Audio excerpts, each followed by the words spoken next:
लालू यादव के परिवार में बहनों ने तेजस्वी के खिलाफ बगावत तेज कर दी। रोहिणी आचार्य के घर छोड़ने के बाद बाकी 3 बहनें भी आज पटना से विदा हो गई। लालू परिवार में जारी विवाद के बीच उनके पूर्व सहयोगी शिवानंद तिवारी ने बहुत बड़ी बात कह दी है। उन्होंने कहा कि लालू यादव पुत्र मोह में धृतराष्ट्र बन गए। शिवानंद तिवारी की तीखी टिप्पणी ऐसे वक्त में आई है जब पहले रोहिणी आचार्य ने तेजस्वी और उनके सलाहकार पर आरोप लगाकर घर छोड़ दिया और आज 3 और बहनें रागिनी, चंदा और राजलक्ष्मी भी पटना से दिल्ली आ गई।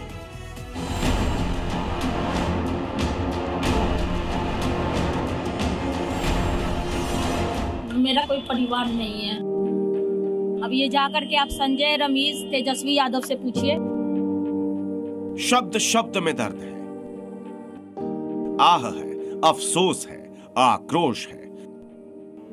सुन लीजिए, एक बेटी की बेबसी है ये एक बहन की बगावत है। ये खानदानी पार्टी से उस नेता की नाराजगी की अति है जिसके पिता ने सियासी साम्राज्य खड़ा कर अपने सुपुत्र को उत्तराधिकारी बना दिया था। उस उत्तराधिकारी के मनमर्जी ने बिहार के सबसे बड़े राजनीतिक परिवार को बिखेर कर रख दिया। पिता का घर छोड़कर विदा होने से पहले रोहिणी आचार्य ने जो लिखा, विदा होने के बाद जो बोला और बोलने के बाद फिर जो उन्होंने तेजस्वी यादव के बारे में फिर से लिखा, उसमें उनके क्रोध और अपमान की तीव्रता का अंदाजा लगाया जा सकता है। सोशल मीडिया पर जो ताबड़तोड़ उन्होंने लिखा है उसका सारांश ये है कि रोहिणी आचार्य अपने भाई तेजस्वी यादव और उनके 2 लेफ्टिनेंट से बहुत अधिक नाराज है। अपने पिता यानी लालू यादव को जो उन्होंने किडनी दी उसको लेकर भी रोहिणी पर सवाल उठाए गए। गंदी किडनी के बदले करोड़ों रुपए और लोकसभा का टिकट लेने की बात कही गई। रोहिणी ने लिखा कि एक बेटी, एक बहन, एक शादीशुदा महिला, एक माँ को जलील किया गया, गंदी गालियां दी गई, मारने के लिए चप्पल उठाया गया। रोहिणी ने लिखा, मायका छुड़ाकर उन्हें अनाथ बना दिया। लालू यादव की ये बेटी जितना अपने भाई से नाराज है, उससे कहीं ज्यादा नाराजगी उन दोनों सलाहकारों से है जिनकी सलाह पर तेजस्वी की राजनीति घूम रही है।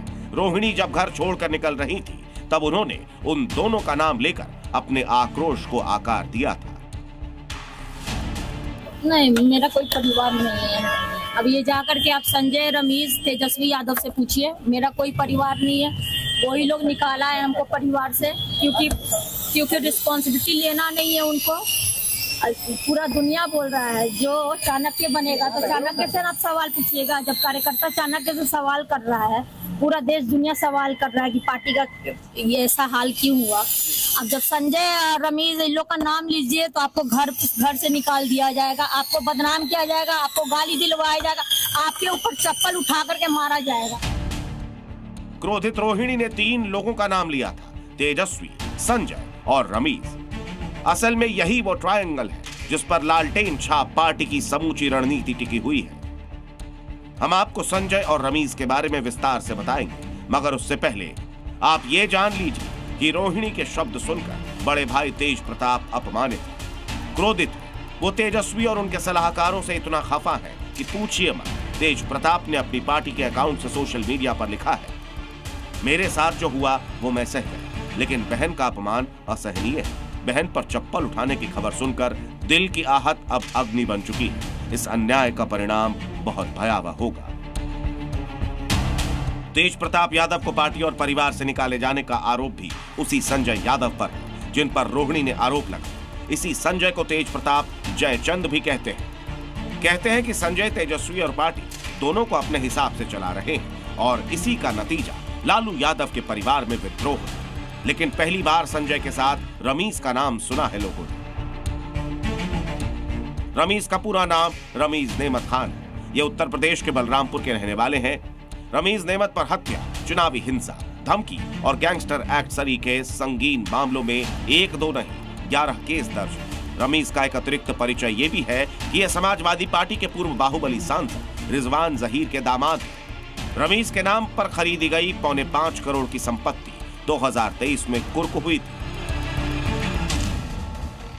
आरोप है कि 2022 में रमेश बलरामपुर के तुलसीपुर नगर पंचायत का अध्यक्ष अपनी बीवी को बनवाना चाहते थे, लेकिन वो हार गए।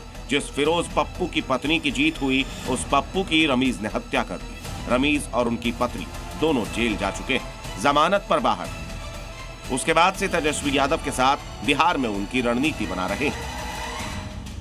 तेजस्वी और रमीज की मुलाकात क्रिकेट के मैदान में हुई थी। रमीज और तेजस्वी यादव दोनों एक ही क्रिकेट क्लब में खेले। रमीज ससुर रिजवान जहीर के साथ सपा अध्यक्ष अखिलेश यादव से भी मिलते रहे हैं। रमीज जो पिछले 2 साल से तेजस्वी यादव की टीम का एक प्रमुख हिस्सा रहे हैं, आरजेडी और तेजस्वी यादव की सोशल मीडिया और कैंपेनिंग टीम की मॉनिटरिंग करते रहे हैं। इस बार उनके वॉर रूम की जिम्मेदारी संभाल रहे थे। उत्तर प्रदेश में तमाम संगीन आरोपों में अलंकृत एक असफल नेता, एक असफल क्रिकेटर तेजस्वी यादव की सफलता की पटकथा लिख रहा है। नतीजा भी वही हुआ। असफलता ने लालू परिवार के विद्रोह को घर की चौखट से बाहर लाकर खड़ा कर दिया। तेजस्वी यादव पार्टी और परिवार दोनों मोर्चों पर पराजित हैं। सियासी शत्रु सहानुभूति की बूटी देकर नश्तर चला रहे हैं। ये जरूर दिख रहा है कि जिन लोगों ने पूरे बिहार को चलाने के सपने देख रहे थे, वो परिवार भी नहीं चला पा रहे। राजद की अराजकता बाहर जो झलकता था, अब घर के अंदर भी झलक रहा है। उनकी पार्टी जिस दौर से गुजर रही है और उसके बाद घर में ऐसी कला, मैं समझ सकता हूं कि परिवार काफी कठिन परिस्थितियों से गुजर रहा होगा। लालू यादव ने अपनी सियासी जिंदगी में बहुत हार देखी। 2005 की हार, 2010 की हार, 2019 और 2020 की हार, लेकिन 2025 की इस हार ने उन्हें बेबसी की बेड़ियों में जकड़ दिया है। एक तरफ उनकी वो बेटी है जिसने नई जिंदगी दी, दूसरी ओर वो बेटा जिसे उन्होंने खुद अपना उत्तराधिकारी बनाया, लेकिन घनघोर महत्वाकांक्षा की चोट से वो कुनबा बिखर रहा है जिसे उन्होंने 5 दशक में खड़ा किया था। Bureau report, Zee Media. There has been a lot of debate. What is the true meaning of Dhamma or Dharma? आत्मा और परमात्मा के बीच सनातन सेवा का संबंध कायम रहेगा, इसी को कहते हैं सनातन धर्म। Whenever you believe in something, your belief system that works, and then the nature helps. Things may change in my life, but this relation will never change and no power can hinder that. Why God fear? क्या हम fear की वजह से परमात्मा से प्यार करें कि नहीं तो वो दंड दे देगा हमको?